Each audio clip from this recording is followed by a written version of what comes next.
warahmatullahi wabarakatuh. Waalaikumsalam warahmatullahi wabarakatuh. Baiklah, saya di sini sebagai moderator kelompok 2.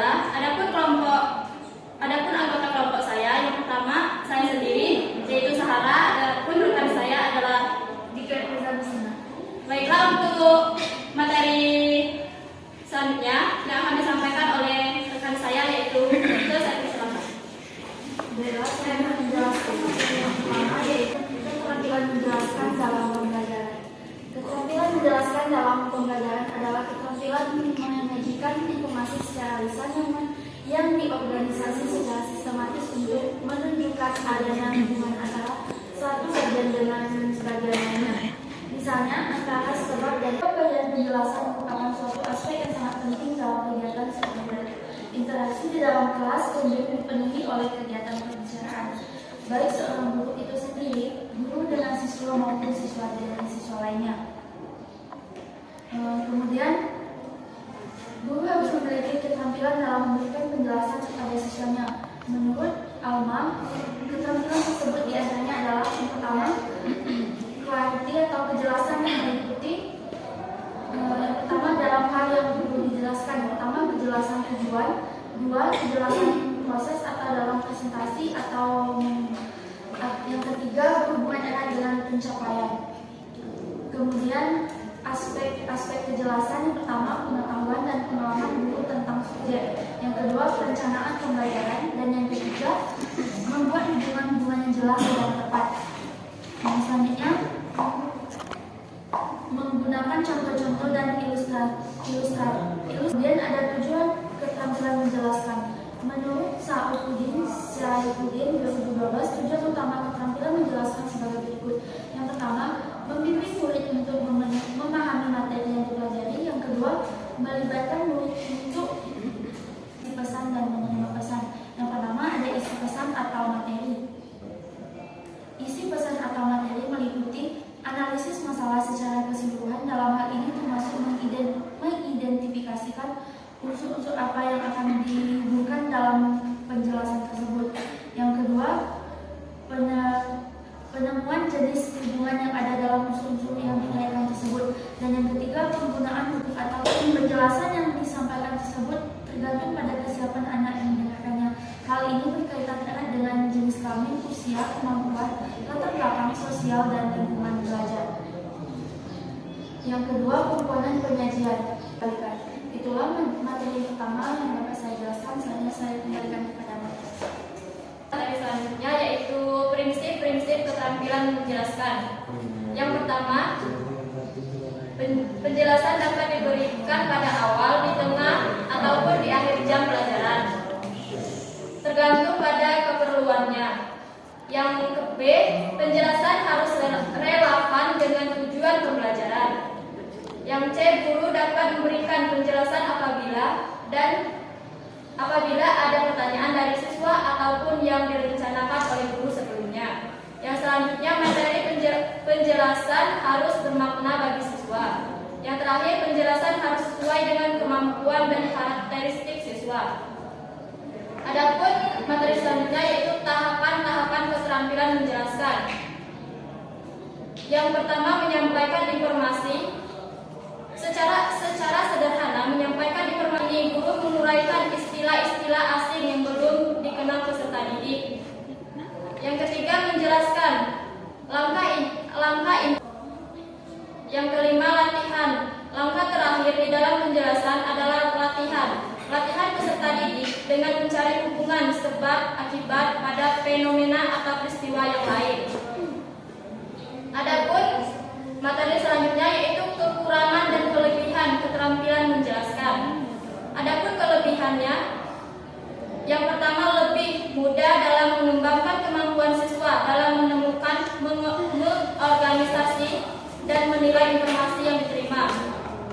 Yang selanjutnya, lebih mudah dalam memancing, meningkatkan kemampuan oleh jumlah peserta didik yang besar. Selanjutnya, merupakan cara yang lebih mudah saat guru akan memulai mengenalkan materi. Yang terakhir, dapat meningkatkan analisis guru terhadap menjadi benar-benar mengerti isi berita, dapat meningkatkan analisis guru terhadap teori yang sedang disampaikan, dan guru menjadi benar-benar merupakan cara yang lebih mudah saat guru akan memulai mengenalkan materi. Yang terakhir, dapat meningkatkan analisis guru terhadap teori yang sedang disampaikan, dan guru menjadi benar-benar mengerti isi berita dengan. Baiklah, kami persilakan untuk saudari Lia untuk bertanya. Izin bertanya, mengapa dalam proses pembelajaran yang sedang berlangsung, guru dituntut menguasai keterampilan menjelaskan? Terima kasih. Kami persilakan untuk pertanyaan selanjutnya, saudari Nadia. Baiklah, izin bertanya untuk kelompok 2, apa saja hambatan dalam keterampilan menjelaskan? Baiklah, untuk pertanyaan selanjutnya kami persilakan untuk saudari Elsie.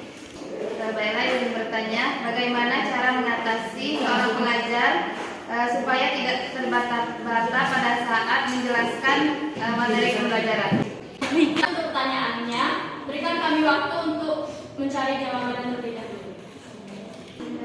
Baiklah, untuk pertanyaan saudari Nadia akan dijawab oleh saudari Ike. Saudari Ike, saya persilakan. Baiklah, saya akan menjawab pertanyaan dari saudari Nadia. Pertanyaannya, apa saja hambatan dalam keterampilan menjelaskan? Hambatan yang pertama yaitu bersuara terlalu pelan. Yang kedua, pandangan tidak menyatu atau gaya bicaranya bertele-tele. Tidak memiliki perencanaan yang jelas. Tulisan di papan tulis tidak terbaca dengan jelas, dan banyaknya duduk daripada berdiri. Kemudian kurang persiapan.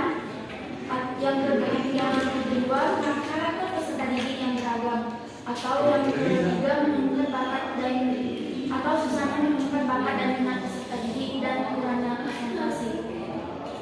Itulah yang dapat saya jawab. Saya kembalikan ke Baiklah, untuk pertanyaan saudari Lia Anggreni akan dijawab oleh saya sendiri. Yang mana pertanyaannya yaitu, mengapa dalam proses pembelajaran yang sedang berlangsung guru dituntut menguasai keterampilan menjelaskan? Karena seorang guru yang profesional harus terampil dalam menjelaskan pembelajaran supaya dapat membimbing siswa dalam memahami pembelajaran, melatih kemandirian siswa, dan siswa dapat berpikir kritis. Guru harus memberikan penjelasan yang relevan pada materi pembelajaran tersebut. Itulah yang dapat saya jelaskan. Untuk pertanyaan saudari Elsie akan dijawab oleh saudari. Baiklah, saya akan menjawab pertanyaan dari saudara Elsie. Pertanyaannya, bagaimana cara guru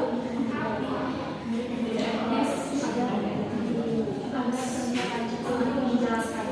Jadi, yang pertama yaitu bersikap tenang dan jangan langsung berbicara. Jangan langsung public speaking pertama bagi kamu yang malu dalam kamu bisa tenang dan juga langsung jangan berbicara ketika melakukan public speaking. Yang kedua, jaga kontak mata dengan audiens. Dengan menjaga kontak mata dengan audiens untuk mengurangi rasa malu ketika berhadapan dengan audiens. Dan kamu bisa mengatasinya dengan menjaga kontak mata dengan audiens yang lainnya. Yang kedua, siapkan materi public speaking. Dan yang keempat, bicara perlahan dan tidak tergesa-gesa. Yang kelima, fokus untuk menyampaikan. Yang artinya kamu akan menyampaikan berbagai informasi kepada audiens saat kamu melakukan public speaking, dan harus fokus untuk menyampaikan informasi yang sudah disiapkan, dan jangan hilangkan distraksi apapun gangguan dari yang lainnya. Kemudian jangan pedulikan haters atau yang lainnya. Cara ini lancar masuk public speaking bagi kamu yang pemalu. Dan satu hal yang pasti harus kamu ketahui, melakukan public speaking dalam sudah ada baik sebagian orang yang tidak suka dengan materi yang kamu sampaikan. Tidak perlu menghilangkan kritik yang tidak membangun dan fokuslah pada mereka. Kemudian lawan rasa malu. Yang kedua, ajukan pertanyaan dengan murid. Yang ketiga, lakukan persiapan sebaik mungkin sebelum pembelajaran dimulai. Yang keempat, berbicara dengan gaya latihan berbicara di depan sedikit orang yang setuju berupa yang latihan saya yaitu penutup. Itulah yang dapat saya jawab. Saya kembalikan kepada Baiklah, terima kasih kepada saudari Dike. Mungkin itulah jawaban dari kelompok kami dari ketiga pertanyaan tersebut. Apakah ada teman-teman yang ingin menambahkan atau ada yang ingin menyanggah? Kami persilahkan. Jika tidak ada, mungkin itulah hasil dari presentasi dari kelompok kami yang mana judulnya itu keterampilan menjelaskan. Jika ada salah, kami mohon maaf. Kami akhiri. Wassalamualaikum warahmatullahi wabarakatuh. Waalaikumsalam warahmatullahi wabarakatuh. Assalamualaikum warahmatullahi wabarakatuh. Waalaikumsalam warahmatullahi wabarakatuh. Selamat pagi anak-anak. Pagi Bu. Pagi Bu. Apa kabar semuanya? Baik Bu. Untuk hari ini kita akan belajar tentang teks prosedur ya.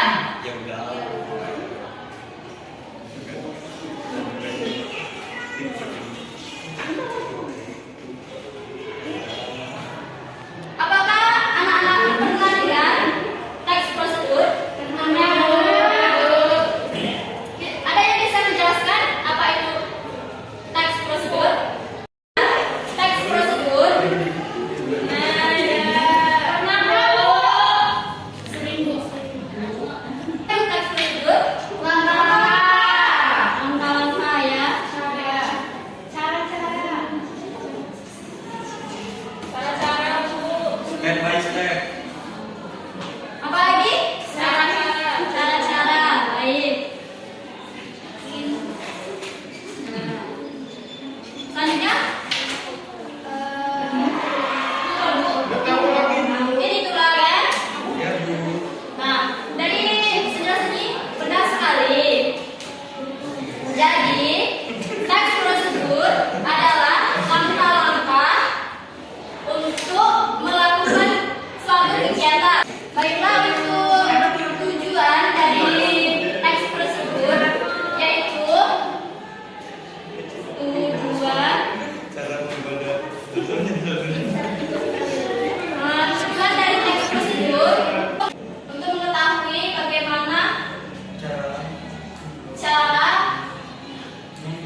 melakukan suatu kegiatan seperti kita membuat kopi. Baiklah, untuk tujuan dari teks prosedur tersebut adalah memberikan petunjuk bagi kita untuk kita melakukan sesuatu seperti bagaimana cara membuat kopi, bagaimana cara direbus dan lain sebagainya. Nah, dari penjelasan itu kita bisa mengetahui bagaimana cara membuat dan cara melakukan suatu kegiatan tersebut. Bila anak-anak, biasanya apa saja yang ada dalam teks prosedur selain langkah-langkah yang Ibu jelaskan tadi? Bahan Bu. Alat dan bahan.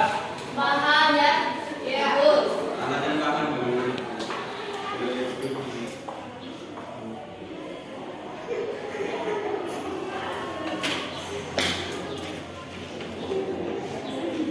Selanjutnya apa lagi? Alat. Alat.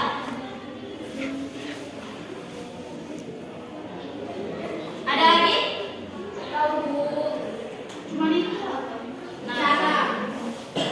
Cara. Ya.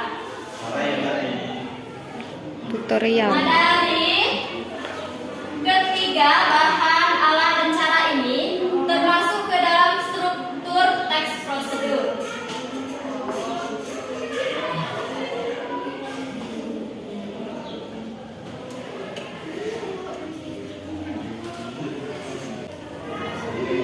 Nah, dari teks prosedur tersebut, adapun terbagi menjadi 4 bagian. Yang pertama yaitu tujuan. Nah, tujuan itu berisi tentang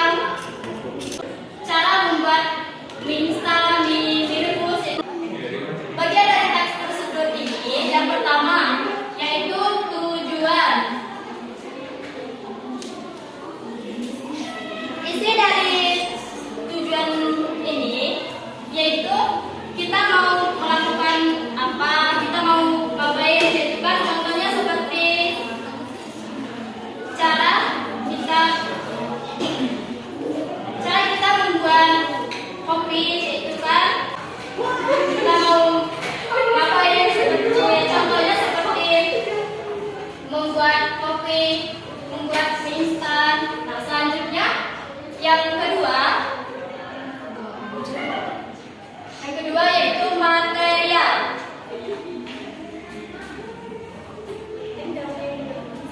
Apa material? Material itu adalah bahan-bahan atau alat.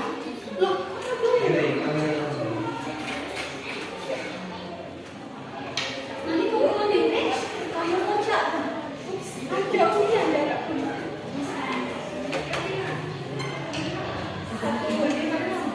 Nah, dari kita membuat sesuatu kan, seperti membuat kopi. Nah, kita perlu alat dan bahan-bahan.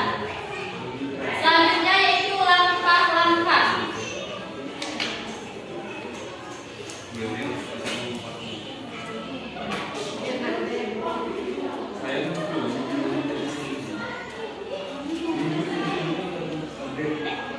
Langkah-langkah selanjutnya yang keempat yaitu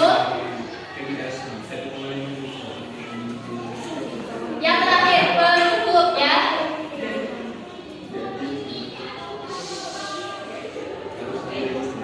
Penutup itu berisi tentang bagaimana saran dan ucapan selamat mencoba.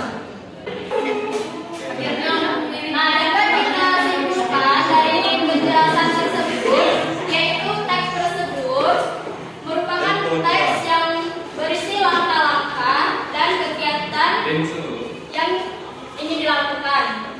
Nah, dalam teks tersebut terdapat bahan-bahan, alat, cara, dan struktur teks tersebut terbagi menjadi 4, yaitu tujuan, material, langkah, dan penutup.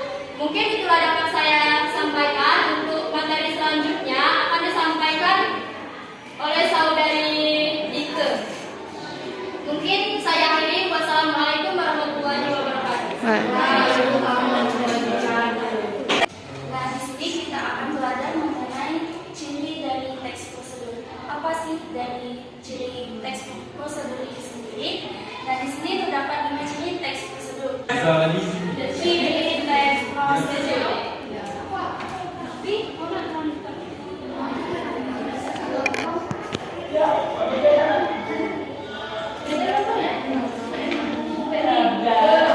Nah, yang pertama yaitu menggunakan kata berarti.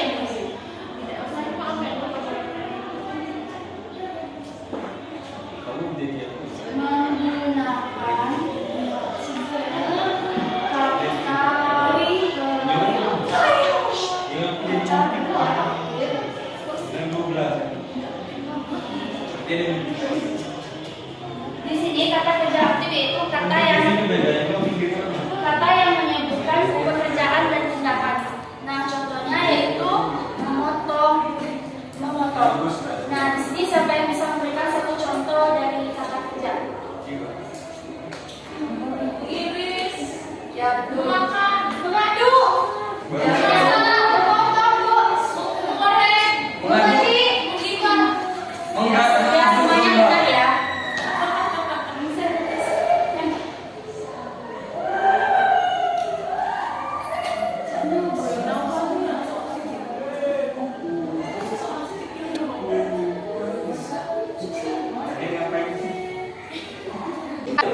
Nah, di sini perlu kalian ketahui kata kerja itu kata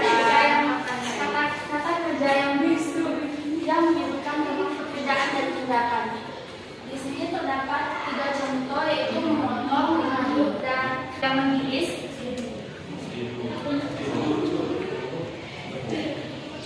Kemudian yang kedua yaitu kalimat imperatif.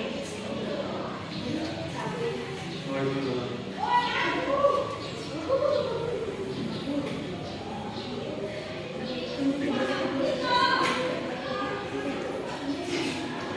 maksudnya di sini kalimat yang berarti yaitu kalimat perintah. Ya, sudah ya. Dia sekarang kerja kalimat perintah.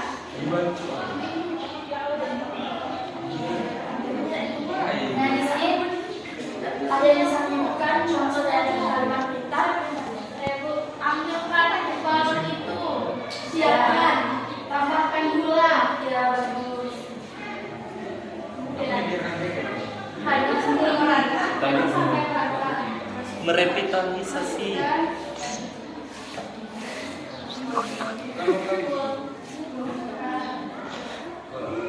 Alhamdulillah, buanglah gula itu lapar dan lain-lain. Dan di sini kalimat yang berarti yaitu kalimat yang meminta untuk melakukan sesuatu. Misalnya, aduklah gula itu sampai rata, atau ambillah gula itu di meja.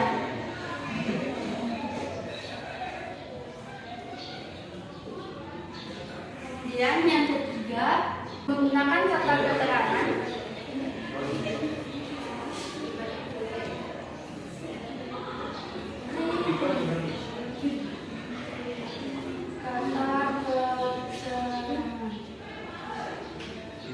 Kemudian yang ketiga yaitu menggunakan kata keterangan yang seperti untuk menyatakan rincian seperti tempat dan waktu. Terdapat di sini contohnya.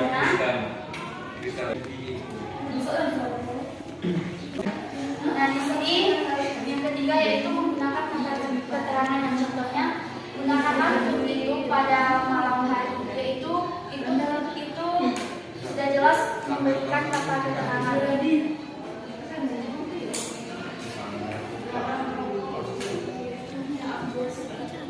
Pakai ini. Pakai ini. Karena dikasih ini.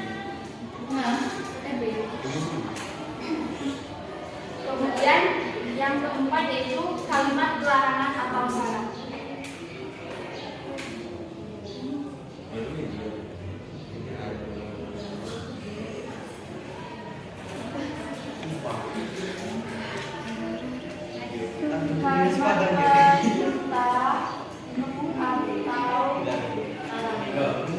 Kalimat maaf, kalimat larangan atau syarat.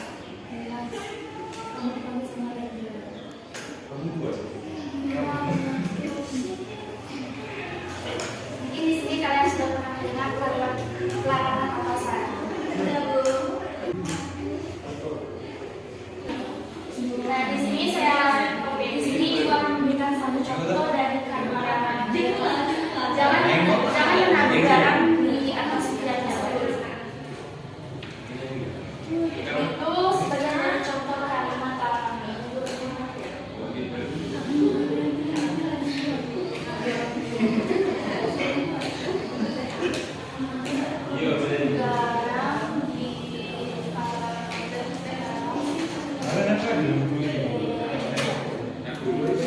Nah, di sini bisa apakah ada yang bisa memberi contoh dari kalimat larangan? Belum dilarang rokok. Nah, dilarang rokok ya. Ya, dilarang melakukan kekerasan. Ya. Larang makan.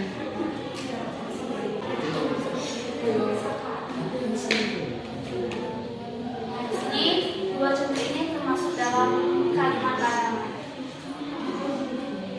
Kemudian yang terakhir yaitu menggunakan konjungsi.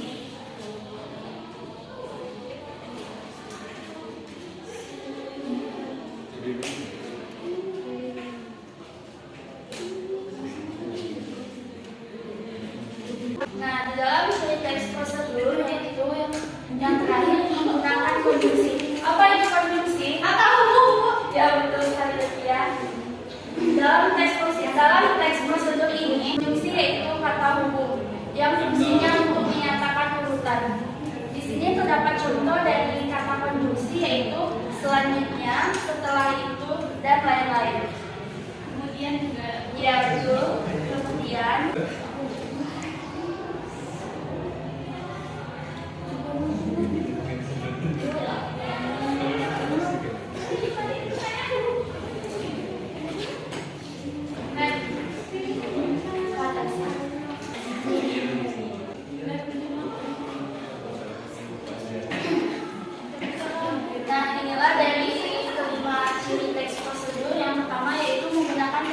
aktif. Di sini bisa kalian lihat contohnya. Yang kedua, kalimat imperatif atau kalimat perintah. Dan yang ketiga, menggunakan kata keterangan. Dan yang keempat, kalimat larangan atau saran. Dan yang terakhir, menggunakan konjungsi. Nah, itulah materi pada masa ini. Apakah anak-anak sudah memahami dari ciri teks prosedur? Sudah, Bu. Sudah, Bu. Ya. Mungkin itulah. Wassalamualaikum warahmatullahi wabarakatuh.